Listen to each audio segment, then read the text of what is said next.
Selamat kembali kepada Lesson Plan Podcast. Saya Tian Sing. Dan saya Samuel Isaiah. Dan segmen ni kita nak bercerita mengenai apa pula, Tian Sing? Another, I think, TikTok sensational news. Yang ni daripada pihak ibu bapa pula. Okay. Di mana, I think start daripada akhir tahun lepas, ada kerisauan ibu bapa di mana ada sekolah yang sekarang giat, I think, melaksanakan majlis graduasi bagi anak murid mereka di dalam sekolah, mahupun di sekolah kebangsaan untuk tahun 6 ataupun untuk tingkatan 5 sebelum SPM, di mana ada sekolah yang dikatakan membuat majlis graduasi di hotel 5 bintang. 5-star hotel, and then murid-murid atau ibu bapa murid-murid terpaksa untuk membayar sebanyak RM150, RM200 untuk anak mereka menghadiri majlis tersebut. Okay. Dan I think even today I saw a TikTok video di mana ada parent yang cakap, characterize it as emotional blackmail. No. Because kalau ibu bapa tersebut tidak mempunyai duit untuk membelanja dekat majlis graduasi ni, then the children will feel bad. They cannot join. She feels bad for her children because her children can't join her friends for their graduation, right? So that's what she means by emotional blackmail. And I think perkara ni sudah sampai tahap di mana menteri pun perlu menyatakan pendirian kementerian, iaitu kementerian berasa perkara ni patut dirunding dari pihak PIBG, dan sepatutnya sekolah mengamalkan sikap kesederhanaan semasa menganjurkan majlis graduasi ni. So what do you think about that? I just think I'm very old. Because masa saya kat sekolah, saya tak ada graduasi pun. Saya ada pengalaman. Semasa saya di sekolah, kalau saya boleh berkongsi. So I grew up poor, and I was in one of the best secondary schools in Kuantan. I shall not name the school. Okay.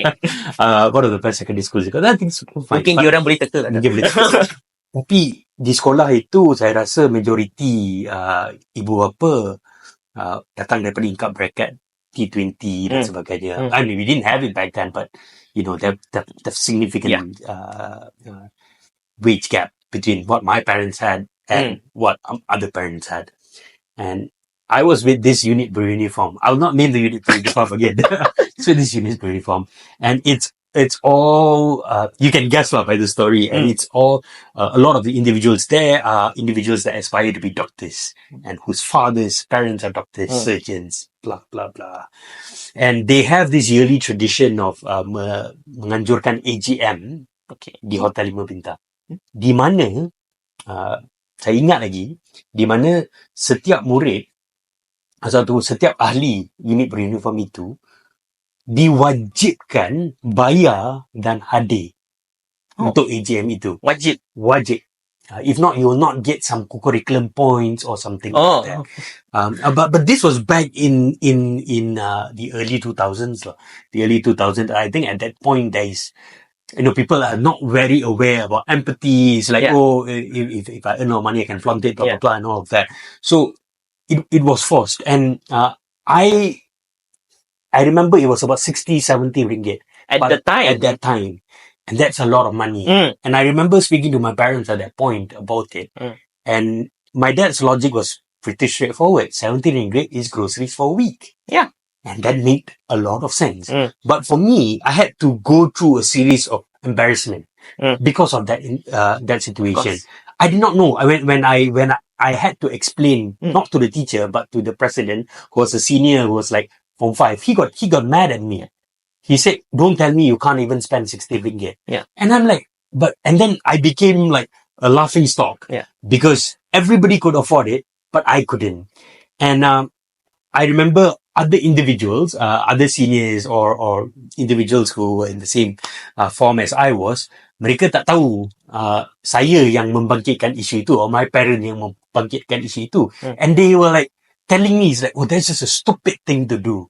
Why would this parent go and say that? Don't tell me you can't. And I felt horrible, and I was going through a very bad time. So when this thing happened and I see the reaction of these parents, I truly understand. I really, truly understand. Sebab kenapa kita nak paksa kita tak patut paksa. Jangan paksa. Bukan semua orang mempunyai kemampuan yang sama. RM100 ke RM20 ke RM10 dan sebagainya. Kita tak sepatutnya paksa sampai ke tahap itu.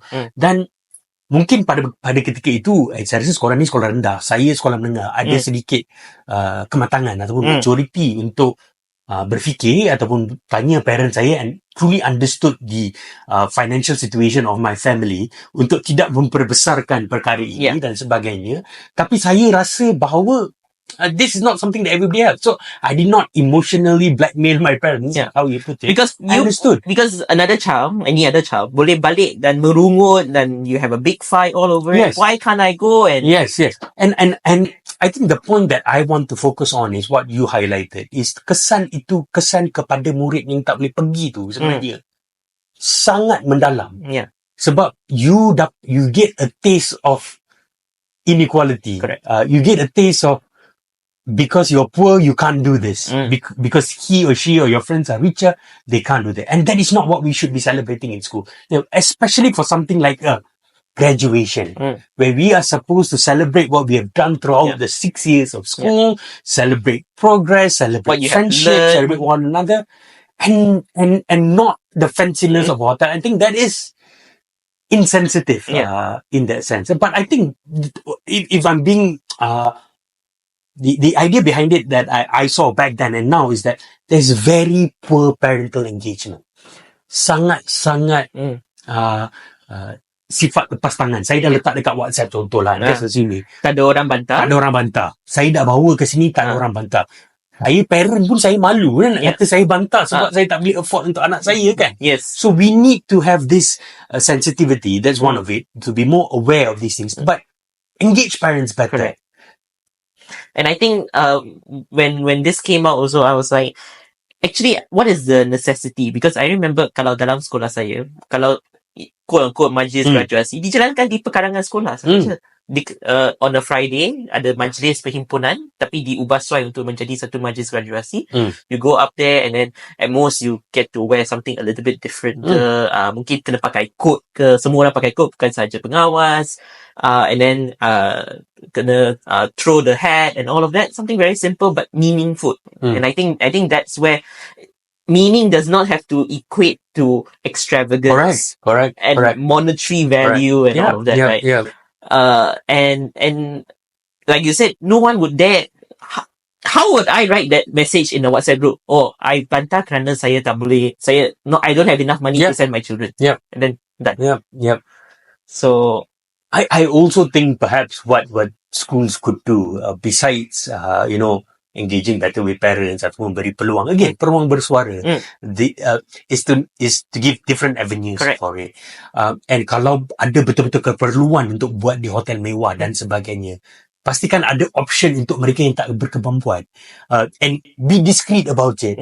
In that sense, tidak ditanya secara terbuka. Mungkin secara personal ataupun peribadi. Atau sekolah juga boleh buat crowdfunding. You just crowdfund the whole event. Semua orang yang hadir secara percuma, and then you get alternative finances. Tak payah bagi, because kalau even if you do bantuan bagi mereka yang cannot afford, pun dah ada labeling kat situ lah dah. Even though they get to go, right? You might as well just do the whole thing sama rata.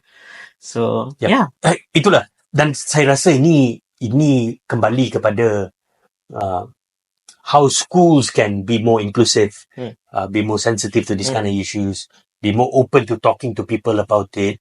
Jangan rasa sebab kita dah buat benda ni bertahun-tahun tak ada apa-apa pun, sebab because nobody made a big deal about it, and you need to be able to cater to this kind of issues and sensitive. And it's not every time that it becomes such a big deal like this, right? Tahun depan mungkin ada sekolah yang akan ulang and then like that. So apa yang penting? Buat di hotel mewah ke meraikan kejayaan murid-murid? Guru-guru kena definisikan benda tu, sekolah kena definisikan betul. But also I think bukan semua sekolah macam tu. Saya bertuah kerana di sekolah yang saya pernah mengajar dan sekolah yang saya pergi sebelum ni as a student dan sebagainya, that one experience sahaja, tapi experience yang berikutnya sangat-sangat berbeza. Saya rasa bila kita tengok majlis graduasi sekolah ataupun hari sukan sekolah dan sebagainya, banyak dilakukan dengan cara-cara yang meriah, and it's also Yes. very cost friendly to the school. Melibatkan ibu bapa, ahli community, semua orang datang, have fun dan sebagainya. Dan or some of them even do, like you say, crowdfunding dan sebagainya to ensure that it is the best. Make the best of what you have lah. I think that's it lah. And to have that understanding that not everybody has got equal spending power and similar priorities. Right. So hopefully that those schools that are involved will learn a new thing or two. And then hope all for the best and for all the students who are moving on to their next stage in life. Correct. So we're done with this segment. We'll see you in the next one.